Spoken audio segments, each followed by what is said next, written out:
नमस्कार.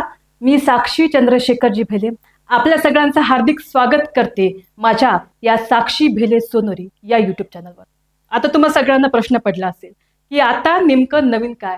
तर मी माझ्या साक्षी भेले सोनोरी या यूट्यूब चॅनलवर घेऊन येत आहे एक नवीन शो, पॉडकास्ट शो, ज्यामध्ये महाराष्ट्रातील अनेक व्यक्ती की ज्यांनी चांगलं कार्य या महाराष्ट्रासाठी, या समाजासाठी केलं, त्यांच्यासोबत आपण पॉडकास्ट शो करणार आहोत. आज मी माझा पहिला पॉडकास्ट शो करत आहेत, ते म्हणजे कीर्तन क्षेत्रातील धुरंधर व्यक्तिमत्व आणि ज्यांच्याबद्दल म्हटलं जातं की इनका तो सिर्फ नाम ही काफी है, असे प्रशांत महाराज ठाकरे यांच्यासोबत. ते आपल्यासोबत बोलणार आहेत गावाच्या विकासाबद्दल, ग्रामगीतेबद्दल आणि मुलांच्या संस्काराबद्दल. तर चला स्वागत करूया डॉक्टर प्रशांत महाराज ठाकरे यांचं. तुमचं माझ्या या पॉडकास्ट शोमध्ये हार्दिक स्वागत आहे. आणि सगळ्यात पहिल्यांदा म्हणजे की मी माझा पहिला पॉडकास्ट घेत आहे आणि मी तो पॉडकास्ट तुमच्यासोबत घेत आहे. मला असं वाटतं की या माध्यमातून वंदनीय राष्ट्रसंत श्री तुकडोजी महाराज यांचा प्रत्यक्षरित्या आशीर्वाद माझ्या या पॉडकास्ट शोला नक्कीच राहील. नक्कीच. तुम्ही महाराष्ट्रभर कीर्तन क्षेत्रात काम करत असता आणि खऱ्या अर्थाने वंदनीय राष्ट्रसंत श्री तुकडोजी महाराज यांचे विचार तुम्ही घराघरापर्यंत पोहोचवता. माझा पहिला तुम्हाला असा प्रश्न आहे की मानवी जीवनामध्ये ग्रामगीतेची नेमकी गरज कोणती आहे? ग्रामगीतेची काय गरज आहे याचा विचार आपण जेव्हा करतो, ग्रामगीता कुठून निर्माण झाली, सगळ्यात पहिल्यांदा आपल्याला माऊली ज्ञानेश्वर महाराजांपासून विचार करावा लागतो. माऊली ज्ञानेश्वर महाराजांनी भगवद्गीतेवर जी टीका केली ज्ञानेश्वरी नावाने, त्याचं मूळ नाव भावार्थ दीपिका होतं. ते का केली तर परास्त झालेला, हरून गेलेला असा जो अर्जुन चिंतेमध्ये पडला, त्याला भगवान कृष्णाने धर्मक्षेत्रे कुरुक्षेत्रे समवेता विभुत्सवा तिथे सांगितलं, सांडी हे मूर्खपण, उठ घे धनुष्यबाण, संग्रामी हे कवण कारुण्य तुझे. हा जीवनाचा रणसंग्राम पेटलेला आहे आणि तू करुणता घेऊन काय बसलेला आहेस. उठ, ते मूर्खपण टाकून दे आणि हातात बाण घे. आता जेव्हा कुरुक्षेत्रावर लढाई लढण्यासाठी अर्जुनाला प्रवृत्त केलं, तेव्हा एकटा अर्जुन प्रवृत्त झाला. आणि तुकडोजी महाराज ग्रामगीतेत म्हणतात की गीता बोधिली अर्जुनाला, ग्रामगीता ही सर्व ग्रामाला, कोणी न राहू मागासलेला म्हणून बोलला देव माझा. गावातल्या प्रत्येक माणसाच्या पुढे जे आयुष्याच्या लढाईचं रणांगण आहे, तिथे सक्षमपणे लढाई करण्याकरता ही ग्रामगीता आहे. याचा अर्थ ही ग्रामगीता जीवनासाठीच आहे. वागण्या बोलण्याचं, चालण्याचं, संस्काराचं सगळं ज्ञान एका ठिकाणी सार रूपाने जर तुकडोजी महाराजांनी आणलं असेल तर ग्रामगीता ही जीवनासाठीच आहे, जीवनासाठी खूप महत्वाची आहे. त्याचे आपल्याला वेगवेगळे टप्पे करता येतील, पाठ करता येतील. जसं लहान मुलांसाठी ग्रामगीतेमध्ये काय आहे, ग्रामगीतेचा दुसरा अध्याय धर्माध्ययन. महाराज म्हणतात, मुलगा अभ्यासा लागला की सात्विक खाणे असावे त्याला, खारट आंबट तिखट मसाला देऊ नये भोजनी, चमचमीत चुरचुरीत अतिमधुर तळीव पदार्थ अथवा वृक्ष कृत्रिम मिश्रित भोजन असे न द्यावे. साधे ताजे अन्न द्यावे, वेळेवरी झोपवावे जागवावे, झोपता जागता जवळी नसावे, स्पर्शणारे कुणीही. हा विचार एवढा महत्वाचा आहे. आज मोठ्या मोठ्या शहरामध्ये, मी मुंबईला जातो, अहमदाबादला जातो, तर करोडपती माणसं असा प्रश्न करतात की आमच्या मुलांचं सगळं बरं आहे, पण ते जेवण करत नाही. ते जेवण का करत नाही तर ते चिप्स खाते, वेपर्स खाते, खेड्यापाड्यातले छोटे छोटे ते बल्ले बल्ले, ट्रॅफिक जॅम, हे सगळं जे आलेलं आहे हे खाते. त्याच्यामुळे त्याचा आहार कमी झाला आणि त्या आहार कमी झाल्यामुळे त्याची शक्ती कमी झाली, बुद्धी क्षीण झाली. शेवटी तो मृत्यूच्या दारात येऊन उभा राहिला. महाराज लहान मुलांनी, अभ्यास करणाऱ्यांनी काय जेवण करावं हे सांगतात. थोडं पुढे जर आपण गेलो तर मैलोन्नती नावाचा अध्याय ग्रामगीतेमध्ये, एका स्त्रीनं आपल्या घराची रचना कशी ठेवावी, गृहशोभिका नावाचे मॅगझिन्स येतात, ते सांगतात की फुलं कुठं ठेवले पाहिजे. पण तुकडोजी महाराजांची ग्रामगीता सांगते की तुमच्या घराचं मंदिर कसं होईल. थोडं पुढे आपण गेलो तर गावचं मंदिर कसं असलं पाहिजे ते सांगतात. आपण जर ग्रामगीतेमधला संत अवतार, संत चमत्कार अध्याय पाहिला तर प्रबोधनकारांनी, कीर्तनकारांनी कसं वागावं, बोलावं ते सांगतात. आपण पुढे गेलो तर भूवैकुंठ, याच्यामध्ये गावाचं स्वर्ग कसं बनवावं हे सांगतात. शेवटच्या अध्यायावर जेव्हा आपण जातो तेव्हा ग्रंथ महिमा, आयुष्यात कोणते पुस्तकं वाचावे आणि काय करावं हे सांगतात. याचा अर्थ असा आहे की दुसऱ्या अध्यायापासून, गर्भामध्ये लेकरू असताना पासून तर त्याचं आयुष्य संपेपर्यंत, तो तिरडीवर जाईपर्यंत आणि त्याची तिरडी ठेवून आल्यानंतर अंत्यसंस्कार नावाचा ग्रामगीतेत 22वा अध्याय, काय करावं हे सांगतात. म्हणजे ग्रामगीता जन्माच्या पूर्वीपासून मृत्यूनंतरचं तत्वज्ञान सांगणारी, आधुनिक काळातील सोप्या भाषेत मानवाला घडवणारी आचारसंहिता. नक्कीच. तुम्ही हा एक उल्लेख केला, मुलांबद्दल उल्लेख केला, मी त्या प्रश्नावर येणारच होती. मुलांच्या संस्काराबद्दल नेमकं आई-वडिलांनी कसं असावं? कारण कसं आहे, की मुलं घडतात, कारण जे घरचं वातावरण असलं त्या वातावरणानुसार मुलं घडत Yes. असतात. पण आज जे आहे, मी एक हैदराबादमधलं चित्र बघितलं होतं, की जानेवारी महिन्यातली म्हणजे न्यू इयरची पार्टी होती आणि त्यामध्ये आई आणि वडील दोनही पिऊन होते. मुलगा होता 5 वर्षाचा, त्याला हे समजलं, की दोघे जण शुद्धीवर नाहीयेत आणि मग मुलाने आई-वडिलांना सांभाळण्याचा प्रयत्न केला. म्हणजे ज्या वयात मुलांना सांभाळायचं पाहिजे होतं, त्या वयात मुलाला हे सगळं काम करावं लागतंय.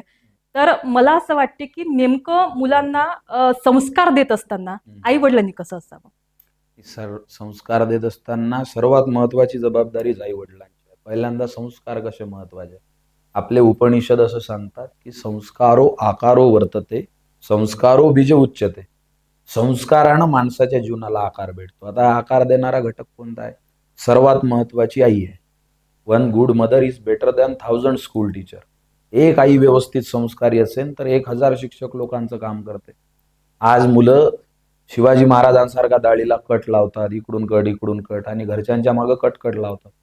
शिवाजी महाराजांनी काय केलं तर आयुष्यात पहिल्यांदा वडिलाचं आणि आईचं स्वप्न पूर्ण केलं, हे विसरून जातात.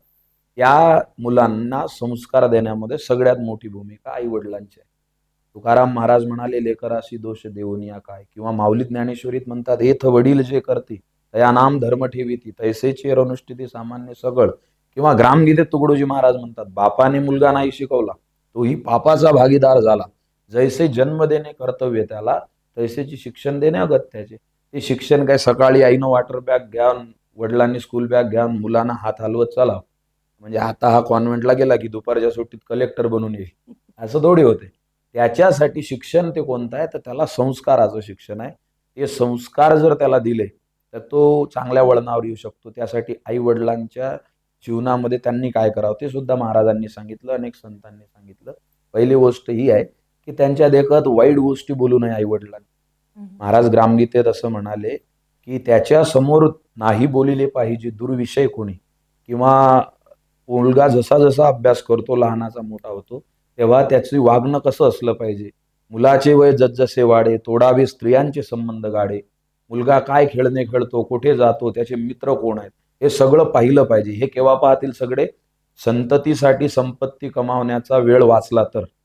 बरोबर आहे. आमचे गुरुजी असं म्हणायचे की अपने संतान को सिर्फ स्कूल में भेजकर इतना भी पढ़ाने बाचने के लिए लायक मत बनाओ की वो पढ़ लिख कर आपको ही नालायक समजने लगे. तर मुलांसाठी संततीसाठी संपत्ती कमवत असताना त्या संततीला संस्कार देणं सगळ्यात महत्वाचं आहे.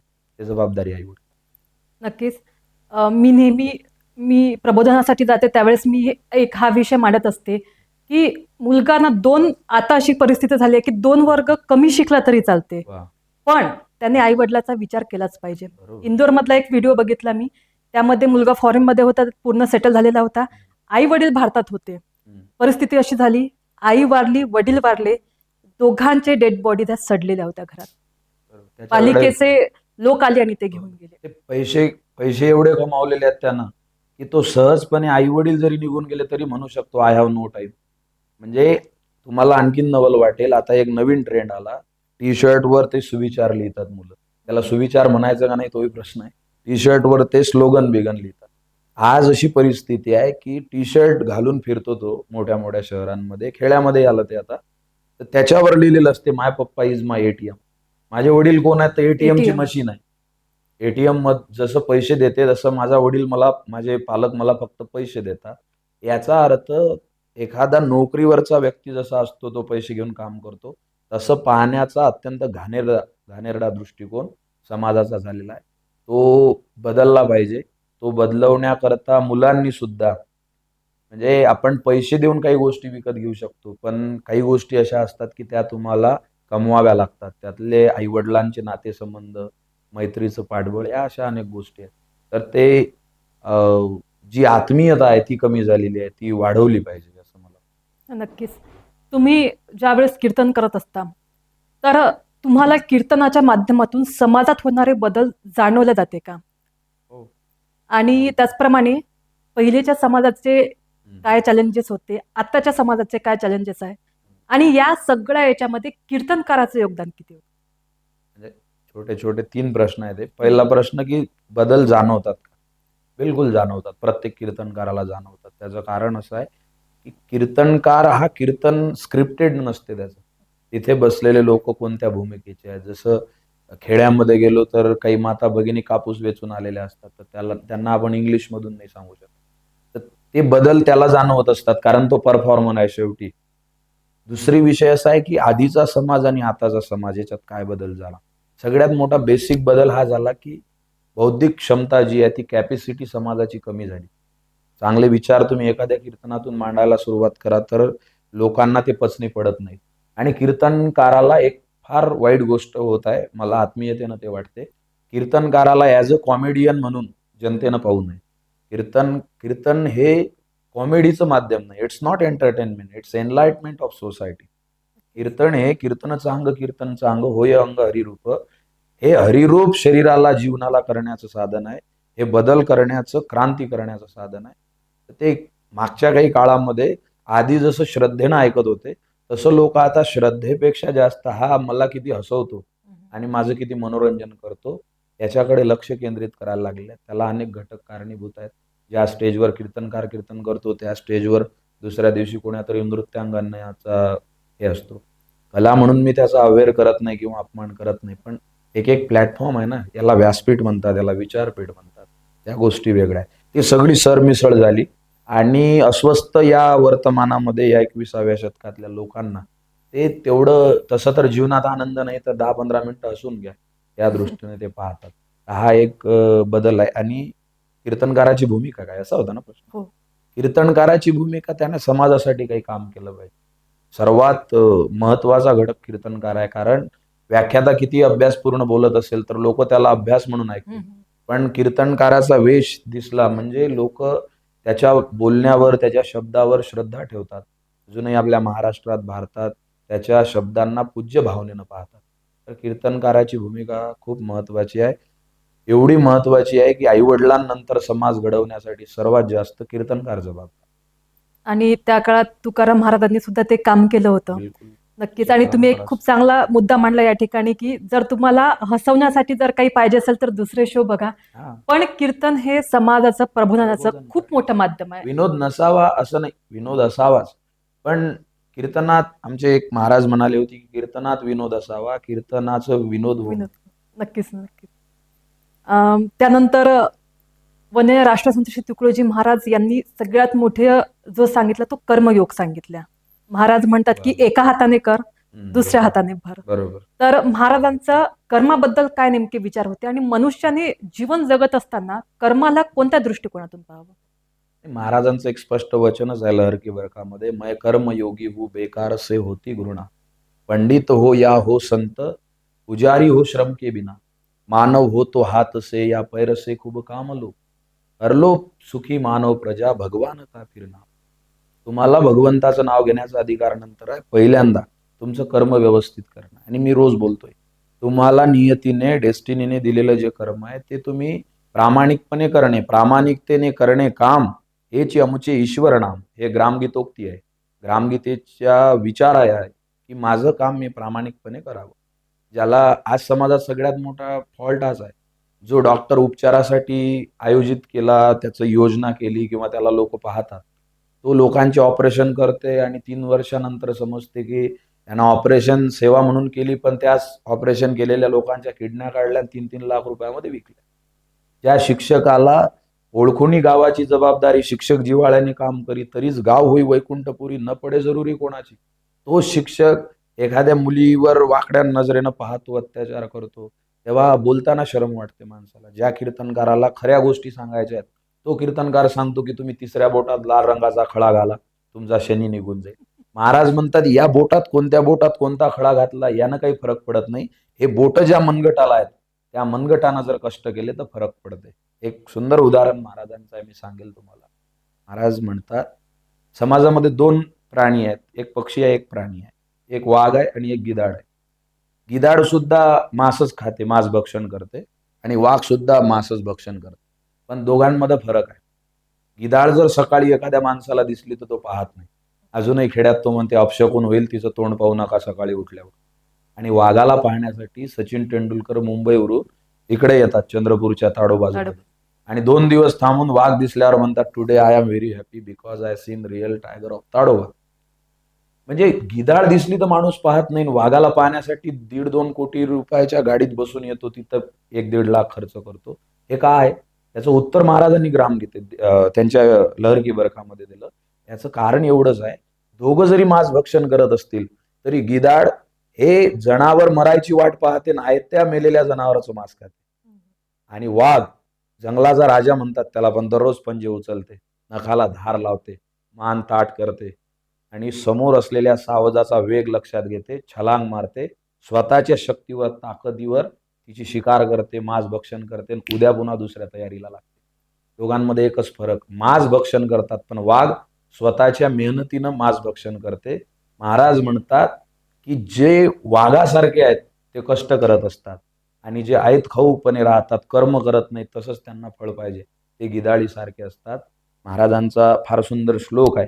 महाराज असं म्हणाले की तो जो वाघ आहे, तो वाघ काय करतो? करकष्ट हरदम आदमी, तो हात से या पैर से, तो खा कमाई शेर की, मिल जा उसी के जात से, गर मुक्त का मांगे कहा तो गीध समो जाय. गिधाडी सारखा होशील तू, तुझा चेहरा कोणी पाहणार नाही, कर्मयोगाने जग, मोठा होशील, असं महाराजांचं. नक्कीच. खऱ्या अर्थाने मला असं वाटतं की मी ज्यावेळेस विचार करते राष्ट्रसंतांच्या ग्रामगीतेचा, त्यांच्या विचारांचा, की राष्ट्रसंतांनी मला असं वाटतं की त्यांनी कमीत कमी 1000 वर्षाच्या पुढे पाहून घेतलं की या समाजामध्ये नेमकं काय होईल. आणि जेव्हा आपण ग्रामगीता बघतो तर आजच्या या परिस्थितीचे दाखले आपल्याला ग्रामगीतेमध्ये दिसतात. नक्कीच हा महाराजांचा दूरदृष्टिकोनच होता. मी पुढच्या प्रश्नाकडे येईल. महाराज म्हणतात की देश सांभाळा, धर्मही पाळा. आज युवकांनी देश रक्षणासाठी काम करण्याची किती आवश्यकता आहे? खूप आवश्यकता आहे. याला 2 पैलू आहेत. देश सांभाळा म्हणत असताना महाराज धर्मही पाळा म्हणतात. याचा अर्थ एका धर्माच्या युवकांनी दुसऱ्या धर्माच्या युवकांच्या विरुद्ध उभं राहायचं नाही, किंवा एकाने भगवा ध्वज धारण केला तर दुसऱ्याने हिरव्याला शिव्या द्यायच्या नाहीत, किंवा हिरवा ज्याने घेतला त्याने भगव्या ध्वज धारण करणाऱ्याला शिव्या द्यायच्या नाहीत. देश सांभाळा म्हणजे काय करा? तर महाराज म्हणतात हा देश गावां मिळून बनला आणि ते प्रत्येक गाव एका एका घरा मिळून बनलं. गाव व्हाया निरोगी सुंदर, सुधारावे लागेल एक एक घर, आणि त्याहूनही त्यात राहणारं करावा लागेल आदर्श. प्रत्येकानं स्वतःचं जीवन सांभाळा. दुसरी गोष्ट धर्म. सर्वोच्च धर्म कोणता आहे? तर अयम निजः परोवेती गणना लघुचेतसाम उदारचरितानाम तू वसुधैव कुटुंबकम. मी एकटा नाही आहो, हे सगळे माझे भाऊबंद आहेत. हा मानवतेचा धर्म महाराजांनी जो सांगितला तो श्रेष्ठ आहे, तो जपावा आणि देशाला पुढे घेऊन चाला. नक्कीच. वंदनीय राष्ट्रसंत श्री तुकडोजी महाराज खऱ्या अर्थाने त्यांचा जो मेन फोकस होता तो गावाकडे होता. बिलकुल. की नेमकं गाव जर सुधारत गेले तर हा भारत देश सुधारत जाईल. बरोबर. आणि भारत देश जो आहे तो गावांचा आत्मा आहे. देश हा आपल्या गावांचा आत्मा आहे आणि देशातून म्हणजे गावातून हा देश घडत असतो असे महाराज नेहमी म्हणत जाते. बरोबर. तर गावाच्या विकासाबद्दल वंदनीय राष्ट्रसंत तुकडोजी महाराज काय म्हणतात? महाराजांनी गावाची पूर्णच रचना सांगितलेली आहे. आपण जर ग्रामगीता बघितली तर छोट्या छोट्या गोष्टी कुठं असल्या पाहिजे, किंवा त्यांचे भजन जर आपण पाहाल, एक भजन आहे महाराजांचं, सुन लो देहातो के भाई अपना ग्राम राज्य बनवालो, चरसंडास खोद कर गड्डे निज हाथों से कर डालो, अपनी सडके आप बनाकर चौक में दिये जलाओ. चौकात दिवा लावला पाहिजे हे सुद्धा सांगतात ते. अजून सांगू, महाराज म्हणतात की गावी असावी विहीर पाणी पिण्यासी थंडगार. गावात विहीर असली पाहिजे हे सांगतात. गावी असावे वाचनालय नाना ग्रंथ ज्ञानमय. गावात वाचनालय असलं पाहिजे ते सांगतात. अरे तुम्ही भगवंताच्या नावाचे सप्ते करता, तसा गावाचा सुद्धा सप्ताह असला पाहिजे हे विश्वाच्या पाठीवर सांगणारे तुकडोजी महाराज. पुन्हा ह्याच्यात एक गंमत आहे. अनेक लोकांना असं वाटते की हे समाज सुधारणेचं तत्वज्ञान महाराजांनी सांगितलं. हे समाज सुधारक म्हणून तुकडोजी महाराज नाही, ते संत म्हणून आहेत. संतांचा युगधर्म असतो की ते त्या त्या काळाचा विचार करतात. ग्रामगीता ही महाराजांनी ऋग्वेदाच्या सूत्रावर लिहिलेली आहे. 90% जनतेला माहित नाही. विश्वम पुष्टे ग्रामे अस्मिन ननातुरम हे ऋग्वेदातलं सूत्र आहे. याच्यावर या एका ओळीवर पूर्ण ग्रामगीता 41 अध्याय 4674 ओव्या आणि 8 पंचक. तर हे आपल्या वेदांमधलं उपनिषदांमधलं ज्ञान आहे. फक्त जसं व्हॉट्सअप मेसेज येण्याकरता दर 30 दिवसाला अपडेट करावं लागते, तसं महाराजांनी या तत्वज्ञानाला अपडेट केलं आणि एक दुर्लक्षित जो घटक होता गाव त्याच्याकडे लक्ष केंद्रित केलं. त्याच्यामध्ये 3 टप्पे आहेत. थोडक्यामध्ये मी सांगतो. तसं तर पूर्ण ग्रामगीतच त्याच्यावर आहे. पण 3 टप्प्यात. पहिलं, प्रथम पाया मानव वर्तन. गावातल्या व्यक्तीनं कसं वागावं, मग तो निरोगी असला पाहिजे, निर्व्यसनी असला पाहिजे. दुसरं, गावाची जबाबदारी काय आहे त्याची. कुटुंब व्हावे ग्रामपूरक, ग्राम व्हावे राष्ट्रपूरक. दुसरं, त्याच्या कुटुंबाचा धर्म काय. आणि तिसरं, तो आता आपण दोघं जण या खुर्चीवर बसलो. या खुर्चीवर बसताना मी बघितलं की हे खुर्चीवर काही कचरा आहे का. अर्धा तास पॉडकास्टसाठी मला ज्या खुर्चीवर बसायचं आहे ती खुर्ची मी स्वच्छ करून घेतो. पण आयुष्याचे 100 वर्ष ज्या गावात घालवायचे आहेत त्याच्यासाठी काहीच करत नाही. त्याच्यासाठी काही केलं पाहिजे, ही देण्याची भूमिका त्यांना ठेवली पाहिजे महाराजांचं. त्यातून गाव चांगलं बनेल. नक्कीच. महाराजांचा दूरदृष्टिकोन खूप महत्त्वाचा वाटतो मला. कारण एक व्यक्ती घडायचा असेल तर संपूर्ण ग्रामगीता त्या व्यक्तीच्या संस्कारासाठी, त्या व्यक्तीच्या विचारासाठी काम करत असते. नक्कीच. आजकाल जे आपण बघतो की बरेच लोक जे आहेत, म्हणजे मी बघते, बरेच लोक कीर्तनकारांवर टीका करतात. हम्म. कारण कदाचित लोक हे विसरत असतील की कथाकार असेल हम्म. किंवा कीर्तनकार असतील हम्म. तर ते सुद्धा सांसारिक लोक आहेत येस. आणि त्यांना देखील त्यांचा संसार आहे. हो. तर कीर्तनकारांवर होणाऱ्या टीकेबद्दल तुम्ही काय सांगाल? नाही, पहिली गोष्ट ही आहे की टीका त्यांचीच होत असते ज्यांच्या टिकण्याची धमक असते. नक्कीच. तर ज्याच्यावर टीका होते त्यानं पहिला मुद्दा ठेवला पाहिजे. आपल्या भगवद्गीतेमध्ये आहे, संतुष्टम सततम योगी यथात्मा दृढ निश्चया मयोरपीत मनोर्बुद्धी योमद भक्त समे प्रिया किंवा समशत्रोच मित्रेच तुल्य निंदा स्तुतिर्मोह. पहिला भाग आहे की आपल्यावर टीका होते याचा अर्थ आपण काहीतरी काम केलेलं आहे. दुसरी गोष्ट, टीका जी होते त्याच्यामध्ये काही प्रमाणामध्ये कीर्तनकारांचा सुद्धा वाटा आहे. मी सुद्धा एक कीर्तनकारावर जबाबदारीनं बोलतो. तसं माझ्या चरितार्थासाठी माझ्या काही संघटनात्मक काम असेल, कुटुंबाची जबाबदारी असेल, कौटुंबिक जबाबदारी त्याच्यासाठी असेल. पण जसा बिझनेसमॅन बोलतो की या मालाचे एवढेच रुपये होतील, असं कीर्तनकाराने बोलू नये, असं करू नये. हा समाज उदार समाज आहे. त्या समाजाने हजारो वर्षांपासून भारतीय संस्कृती जपलेली आहे. त्याच्यामुळे त्या समाजाच्या प्रती कृतज्ञता पाळायला पाहिजे. मी आता काल परवा कुठेतरी बोललो की 5 लोक तुमच्या पाया लागायला येतात आणि तुम्ही महाराष्ट्रात व्हायरल कीर्तनकार आहे, प्रसिद्ध कीर्तनकार आहे म्हणून तुम्ही आयफोन घेऊन त्याच्यात मेसेज पाहता आणि पाय समोर लांबून दिलेला आहे. तर ही जनतेची केलेली उपेक्षा नाही, ही तुम्ही स्वतःची केलेली उपेक्षा आहे. कारण माऊली म्हणतात, वक्ता तो वक्ताची नव्हे श्रोते विना. हे ऐकणारे लोक आहेत म्हणून त्यांचे आपल्यावर उपकार आहेत. हे कीर्तनकारांना याची जाणीव ठेवावी. आणि शेवटी टीका जी आहे ते एका विशिष्ट काळापर्यंत आहे. त्याच्यानंतर टीकेत जो टिकला तो टिकला. नक्कीच. बऱ्याचदा म्हणजे असं म्हटलं जातं की तुम्ही, लोक म्हणतात की बा आपण जे काम करतो तुम्ही कधी कधी किती चांगलं काम करा, तर कारण भगवान श्रीकृष्णांचे टीकाकार राहिलेले आहेत, Yes. प्रत्येकाचे टीकाकार राहिलेले आहेत, तर ते नक्की होतीलच. यानंतर तुम्ही युवकांना खऱ्या अर्थाने काय संदेश द्याल की युवकांनी देशासाठी कसं असावं, गावासाठी कसं असावं आणि विशेष करून त्यांच्या जीवनासाठी युवकांनी कसं असावं? युवकांना एवढाच संदेश आहे, त्यांनी हेअरस्टाईलवर लक्ष केंद्रित केल्यापेक्षा लाईफस्टाईलवर लक्ष केंद्रित करावं.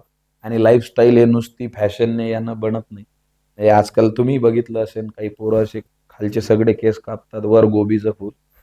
तर ते माझं असं वाक्य आहे, हे कोण्या पुस्तकातलं नाही, माझं आवडतं वाक्य आहे की आज या जगाला, या भारत देशाला, महाराष्ट्राला केस वाढवून देवानंद बनणाऱ्याची नाही तर बुद्धी वाढवून विवेकानंद बनणाऱ्याची.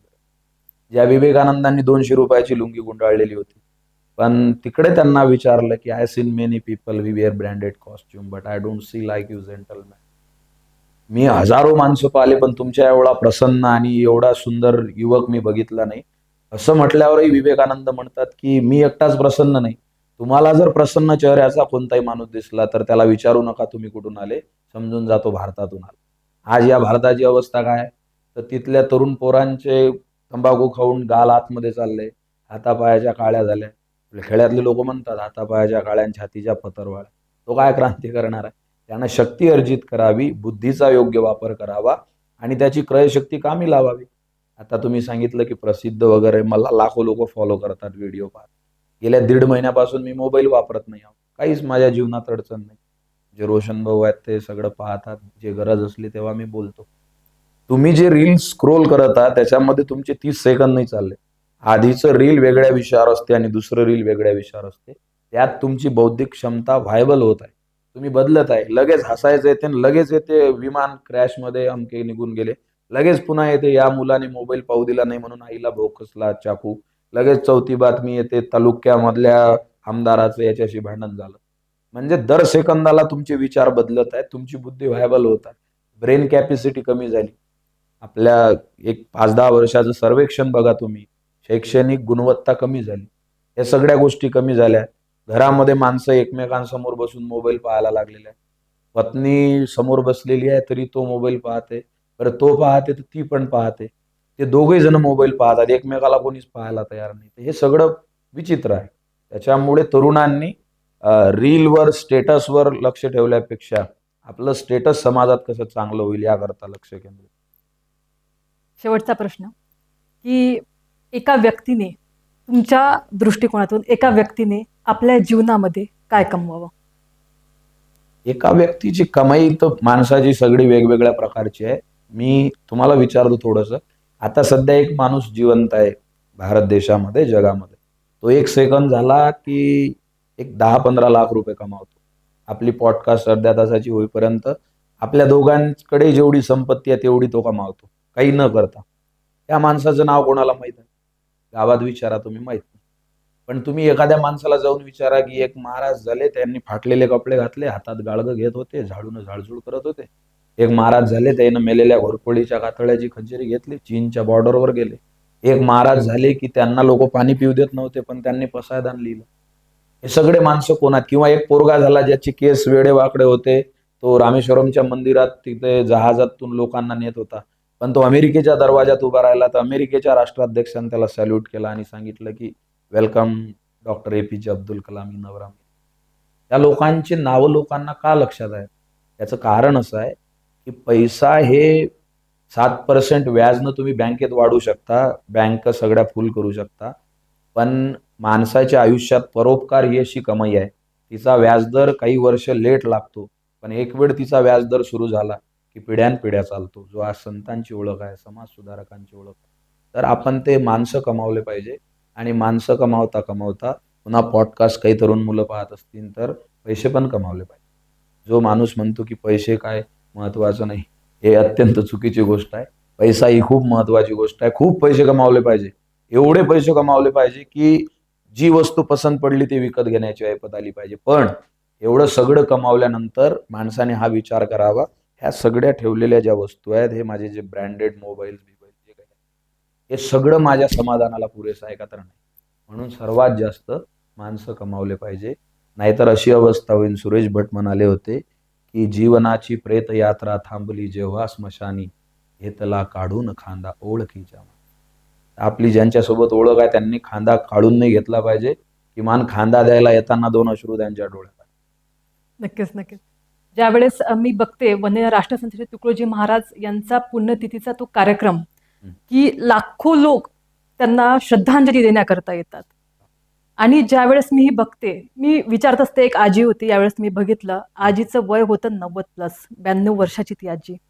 मी म्हटलं, विचारलं, आजी तू इथे महाराजांना श्रद्धांजली देण्यासाठी आली? हो म्हणे, कारण मला असं वाटते म्हणे, मी मेली जरी ना, पण जाता जाता मी महाराजांची आठवण करून गेली पाहिजे. वा वा. हे विचार, मला असं वाटतं ही सगळी विचाराची क्रांती आहे. बरोबर. जगात जर कुठली क्रांती असेल तर ती विचाराची क्रांती असते. आणि महाराजांनी जे कमावलंय आज ते पिढ्यानपिढ्या आपल्या सगळ्यांच्या माध्यमातून सुरू आहे. नक्कीच. आता पुढचा सेगमेंट तुमच्यासाठी, तो म्हणजे रॅपिड फायर. अरे काही ऑप्शन देईल मी. बर. तर तुमच्या आवडीचे कीर्तनकार मी ऑप्शन देईल. फक्त प्रशांत महाराज ठाकरे सोड ना. नाही, ते काय स्वतःची आवड असेल तर दुसऱ्यांची आवड कशी काय लागते? नक्कीच. पण मी तुम्हाला ऑप्शन देईल. यावेळेस मी नक्कीच तुम्हाला या सेगमेंटमध्ये फसवणार आहे.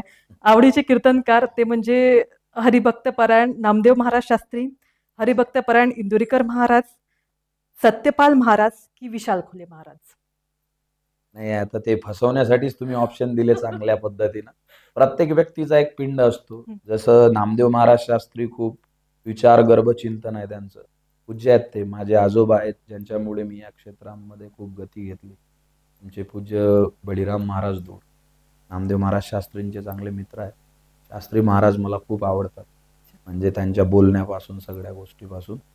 दुसरी गोष्ट इंदुरीकर महाराज, त्यांचा एक वेगळा ओरा आहे. म्हणजे लोक जे नाच गाणं पाहायला जायचे त्यांच्यामुळे रामकृष्ण हरी निदान ऐकतात तर खरी, नक्कीच. त्यांच्या जीवनाचा उद्धार करण्यामध्ये सगळ्यात मोठा वाटा इंदुरीकर महाराजांचा आहे. विशाल महाराज खोले फार सुंदर गायन करतात, आमचे मित्र आहेत ते चांगले. आणि सत्यपाल महाराजांनी गाडगेबाबा तुकडोजी बाबांविषयी जागर करण्याचा सगळ्यांची आपापली जागा. तर मी शास्त्री तुम्हाला महाराज मला जास्त आवडतात. अच्छा, याच्यानंतर प्रसिद्ध कथावाचक, तुमच्या आवडीचे कथावाचक ऑप्शन देते मी. मुरारी बापू, जया किशोरीजी, इंद्रेशजी महाराज की देवकीनंदन ठाकूर. मोरारी बापू. मोरारी बापूंचं एकतर कथा तीच राहते, पण तो सांगणारा जो आहे त्याच्यातून, जसं मोरारी बापूंनी अशा ठिकाणी कथा केल्या की तिथं आजपर्यंत कोणीच कथा नाही केल्या. रेड लाईट एरियामध्ये जे सगळ्यांना यारे यारे लहान थोर आहे, तो अधिकार जर ते येत नसतील तर आपण त्यांच्यापर्यंत पोहोचवला पाहिजे. किती मोठं मिशन आहे, किती मोठा दृष्टिकोन. आणि ज्यावेळेस मी त्यांचे कथा बघते, अशी आता जवळपास त्यांच्या 1000 रामकथा पूर्ण होणार आहेत. हो, आणि अशी एकही रामकथा नाही ज्या रामकथेत ते रडले नाही. ते भावना आहे ना त्यांची. भाव ज्या वेळेला असेल, त्यांचंच वाक्य आहे, किसी दिन बेवजह बेवक्त भगवान के लिए दो आंसू आपके आंखों से गिर जाए तो समझ लेना राम ने आपकी प्रार्थना कबूल कर. कबूल करेल. ते त्यांच्यामध्ये उच्चता आहे तेवढी. नक्कीच. तुमच्या आवडीचं स्थळ अयोध्या, द्वारका, वाराणसी की गुरुकुंज आश्रम हुजरे. अयोध्या, वाराणसी आणि द्वारका ना. द्वारका. एकीकडे रामप्रभू झाले, एकीकडे कृष्ण भगवान कृष्ण. परमात्मा झाले. मी जे माझे गुरु आहेत ऋषी संत घोसरकर महाराज, त्यांचं भजन आहे, तुम्ही राम मेरे तुम्ही श्याम मेरे, तुम्हारे चरण में सभी धाम मेरे, धन्य हो तुम्ही धन्य तुम्हारी प्रतिभा, जय हो तुम्हारी तुकडोजी बा. म्हणजे गुरुकुंजात अयोध्या पण आहे आणि गुरुकुंजामध्ये द्वारका पण आहे, म्हणून गुरु. आणि तुमच्या आवडीचे ग्रंथ श्री रामचरितमानस, वेद, उपनिषद, ज्ञानेश्वरी, सगळेच रामगीता. सगळेच सगळेच. सगळेच. एवढं एक उत्तर तुम्ही एक ऑप्शनचं घेतल्यापेक्षा चारही ऑप्शन. ऑप्शन. सगळे ग्रंथ. रामचरित मानसमध्ये गोस्वामी तुलसीदासजींची वेगळी एक आपल्याला सगळं पाहायला भेटते, म्हणजे काय त्यावेळेस क्रांतीच केली त्या. उपनिषद महत्वाचे आहेत, म्हणजे प्रत्येक शिष्य, उपनिषद म्हणजे काय, एका गुरुने ज्ञान सांगावं आणि शिष्यानं त्याच्या पायाजवळ बसावं आणि श्रवण करावं. उप म्हणजे जवळ, आणि ते ज्ञान श्रवण करून लिहिलेलं आहे म्हणून ते उपनिषद झालं. ते पण आवडते मला. ज्ञानेश्वरी सर्वात सुंदर उदाहरणं या आधुनिक काळातल्या PhD होल्डर आणखीन कोणी जे कोणी असतील त्या सगळ्यांना, म्हणजे तुम्हाला कल्पना आहे, मी खेड्यापाड्यात असं म्हणत असतो, आय एम नॉट अळानी महाराज. मी अनेक डिग्र्या मिळवल्या, नेट सेट बीट हे जे काही असेल ते. एवढ्या डिग्र्या मिळवून आपण माऊलींच्या शब्दाकडे पाहिलं तर आपल्या लक्षात येते की हजारो PhD ओवाळून टाकाव्यात ही माऊलींची ताकद आहे. ज्ञानेश्वरी आणि ग्रामगीता काय, भगवद्गीतेचे सक्रिय रूप प्रगट झाले आपोआप, त्याच्यामुळे ग्रामगीतेनं तर मला घडवलं. सगळेच आवड. नक्कीच. त्याच्यानंतर महिला कीर्तनकार की ज्यांची कीर्तनं तुम्हाला आवडतात.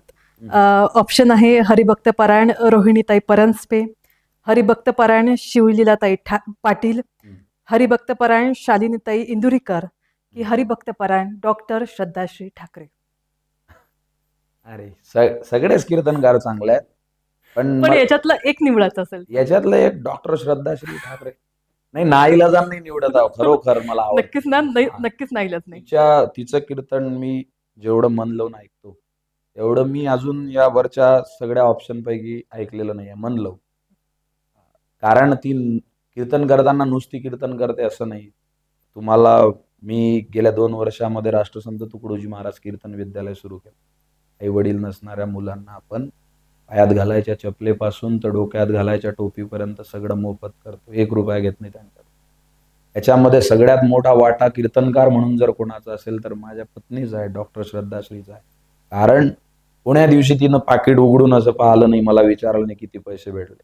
पण जेव्हा मी आश्रम सुरू करायचा होता 11 ऑक्टोबर 2024 मध्ये, तेव्हा सगळ्यात पहिल्यांदा तिनं तिच्या कीर्तनाचे 3-4 पाकिटं माझ्या समोर ठेवले. बँकेतलं फोन पे घ्या आणि तुम्ही माझ्याकडून हे पैसे घ्या आणि या पोरांसाठी आश्रम. एक ग्रेट कीर्तनकार कोण, ज्याचा अनुभव आपल्याला आला की जो समाजासाठी पे बॅक टू सोसायटी करत आहे, म्हणून तिचं कीर्तन आवडतं मला. नक्कीच. मला असं वाटतं की जोपर्यंत या समाजामध्ये चालत असताना पती आणि पत्नी रथाची ही दोन्ही चाकं आहे आणि ही दोन्ही चाकं स्टेबल असणं आणि एकमेकांना साथ देणं तितकंच महत्त्वाचं आहे. आणि डॉक्टर श्रद्धाश्री ठाकरे ताई नक्कीच ते काम करत आहेत. आज तुम्ही या ठिकाणी आलात आणि सगळ्यात महत्त्वाची गोष्ट म्हणजे हा पहिला पॉडकास्ट. असं वाटते की मी तुम्हाला प्रश्न विचारत राहा आणि तुम्ही बोलत राहा. पण वेळेची मर्यादा आहे प्रत्येकाला. आणि महत्त्वाची गोष्ट म्हणजे मी प्रेक्षकांना सांगू इच्छिते की मी त्यांना दादाच म्हणेल. कारण ज्यावेळेस वक्तृत्व स्पर्धा आमच्या महाविद्यालयाने व्हायच्या, तर त्यावेळेस दादा त्या वक्तृत्व स्पर्धामध्ये ग्रामगीता सांगायचे आणि मी एकदा विचार केला होता, की हे कोण आहेत, की जे इतकी ग्रामगीता इतक्या चांगल्या पद्धतीनं सांगते. तर त्या वक्तृत्व स्पर्धेमधून घडलेलं एक व्यक्तिमत्व आज आहेत आणि आज दादा महाराष्ट्रातले प्रसिद्ध कीर्तनकार झालेले आहेत.